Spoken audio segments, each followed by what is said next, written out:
dahil ka mga asawa nga, kaya bubuan na sa ilang mga bana.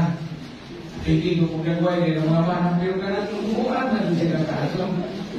Kaya, isukon sila, yung maong asawa, isukon sila. Nagahimo sila palakot sa ilang mga bana, na kinahanglan o mamista sila, usara doon ka oras.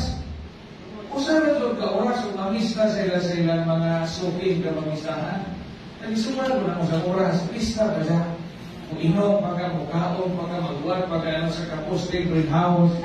Ano na doon isulat? Inom, mali, siguro sa ito sila, tingnan nila mga para palikan, kuilaw ha. Kung dapas din mo sa kauras sa pagpamista, bantay mo na mo. So, unang kita sila, ito mga asawa.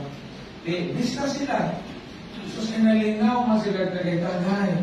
Nanyaw sila kung inom. Ang ilang mo sa kauras sa pagpamisa, nahimo mo sa kaataw.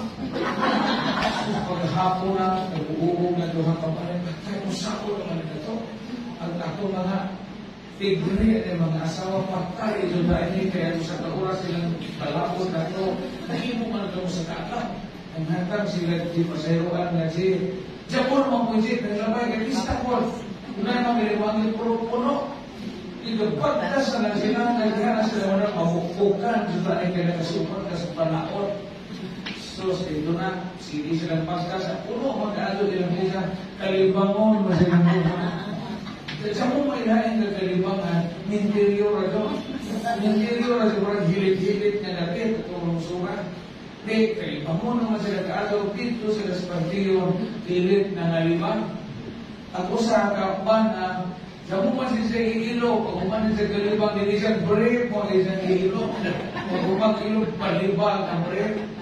Pag-usap po ka katong ilo, kita kayo, suon na sila mga asawa, usap po siya kayo, kabanang, kauban. Sa mo po siya ilo, ikuha na siya sa buwak sa katong nagibuwak, kung pinatay ka ng reef, ibuwak, ilo, niya upod sa hindi naman, kulit sila sa ilan. Isikulit sila sa kabay. Huwag ka ang mga asawa dito sa istoryahanay na.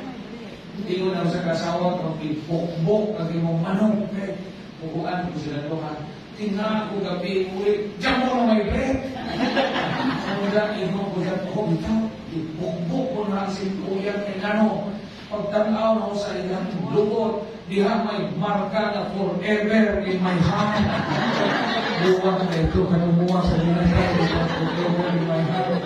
Sa inyo kita naman, sige lang, forever in my heart. Sampo.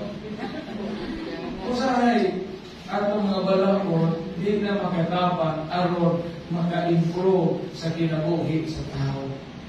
Muli di kasukan sa Ginoong Hesus karon. Kailangan ang mga Hudiyo na ay balakon, nga ingon na nagdi mahimo